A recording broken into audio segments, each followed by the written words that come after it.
Why do we need to eventually add weight to the bar or the machine? Hey everybody, it's Jason Blaha here, and I thought I would discuss, this is kind of a really beginner-friendly video, kind of discussing the idea of progressive overload.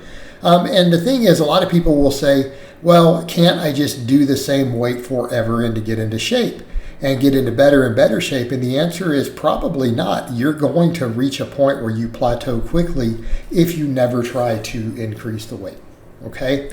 And what people need to understand is that when we are lifting weights, most of the benefits that we get from lifting come from gaining muscle. And people are like, but I'm not trying to get super big. I'm not even talking about getting super big. I'm talking about just improving your blood sugar, improving your blood pressure, improving your fat loss, improving your metabolic rate. All those things, right? Just literally looking better naked. You're probably going to have to gain some muscle to do that. And the same thing of if you start losing weight and you don't try to actively gain muscle, you're going to lose muscle, and then your metabolic rate's going to slow down. So when you hear all these people talk about why yo-yo dieting is bad, it's because people are dieting off muscle that they're not regaining. And it's the loss of muscle tissue that causes your metabolism to slow down. It's not the other stuff. It really isn't things like permanent changes in thyroid or any of that. Honestly, those are very, very transient. Those are not permanent. Now, loss of lean tissue absolutely is going to be a permanent shift in your metabolic rate. And I would point out to people, gaining a little bit of muscle will go a very, very long way in speeding up your metabolism. Right? Allowing you to eat more calories while continuing to lose body fat or to even maintain weight later, it's a big deal. You know, if you put on 5 or 10 pounds of muscle from your starting point and you continue to lift with that muscle and train, you're going to see a significant shift in the amount of food and the amount of calories that you can eat every day without gaining any fat. It's kind of a big deal. There's a reason so many lifters, when they're trying to bulk up, have to eat such ridiculous amounts of food. Well, it's because we burn enormous amounts of calories because of the muscle we carry. So to gain any weight, like we got to eat. We got to eat a ton of food. So that can be applied on the smaller scale for the average person who's not even trying to get jacked. You're not trying to get that big, but you should be trying to gain something for that same benefit. Going to make things a lot better. But if you don't ever increase the weight, you are going to stall in regards to doing that, and you're going to stall a lot sooner than you think you will. Like, I think people will be surprised how little muscle they will have gained before weight's completely stalled, where something that felt heavy for 5 reps or 8 reps at one time, you're going to reach a point where you're doing 20 reps, 25 reps sets with it, and it just feels like cardio.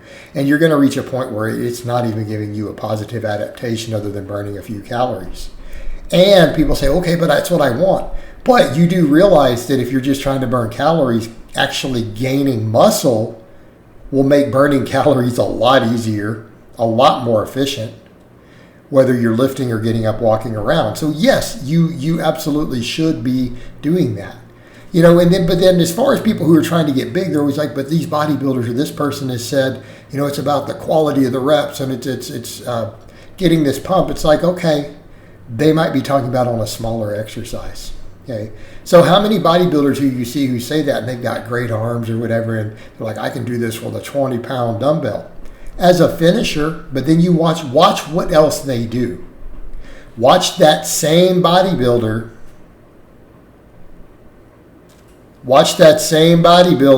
what he does through the rest of the week for those arms.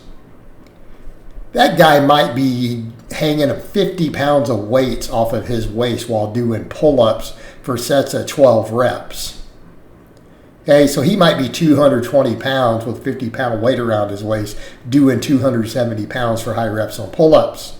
He might be doing barbell rows with 200 or 300 pounds. He might even be doing a barbell curl with 100 plus pounds. And then when he gets to those little dumbbells, that's where he's finishing. Do you really think that the guy with the big, massive arms, the only thing he ever does is that? No, he's doing that to finish it off. And he's probably doing it extremely strict for a lot of reps. But oftentimes that's as a finisher, and this person has done a lot of other work first. All right, and the form they're using, if your biceps were tired from something else, you probably couldn't do the 20. It's not going to be the lightweight you think it is if it's some sort of really strict incline curl or something.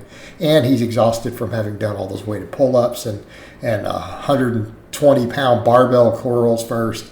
Yeah, that little 20-pound dumbbell for those slow, controlled reps to failure might feel heavy, and you wouldn't even be able to do one at that point, okay? So we need a context for when they say that. Keep in mind, though, they're oftentimes talking about, well, I do really high reps with lightweight. And then you see that what their quote-unquote lightweight is on the big exercises first. Their lightweight might be a heavier weight than you would ever max on. They're calling it light because they can do it 12 or 15 times. Okay? But to everybody else, it's not light. For everyone else, it might be a weight they would never even be able to pick up. So context, people, context. Light's a very relative term. So that's the other thing to think about too. No one's getting really big off of those little small movements by themselves. Those are usually to finish off one muscle or to work one head of a muscle, right? Like maybe in your shoulder workout, they're doing that one little exercise for their rear delt or their side delt or one head of their tricep. Okay, that's what they're doing. They didn't gain most of their muscle by doing that. They're doing other stuff. All right? They're doing other stuff first. So again, put that in perspective when they say that, because those same people, if they really knew training, wouldn't be telling you that. They're just telling you that because that's what they do for that one exercise. But again, maybe they don't train people, they don't coach, and they're not thinking about the fact that, well, yeah, wait, I did all this other stuff too, And it's not to say that little smaller finesse movement didn't contribute. It very much can, particularly when you get on that level, right? When you're on the level of some of those guys, sure. Because they do need to finish off that one little angle. But that's not where they built their muscle. Okay, so again, we need a context for that. And keep in mind, over the course of time of training, a weight that you started with that felt heavy for 8 reps, one day you might be doing 3 times that. So you might be 30 pounds here, but one day you're going to be doing 100 pounds for 20 reps, not 30 pounds for 3.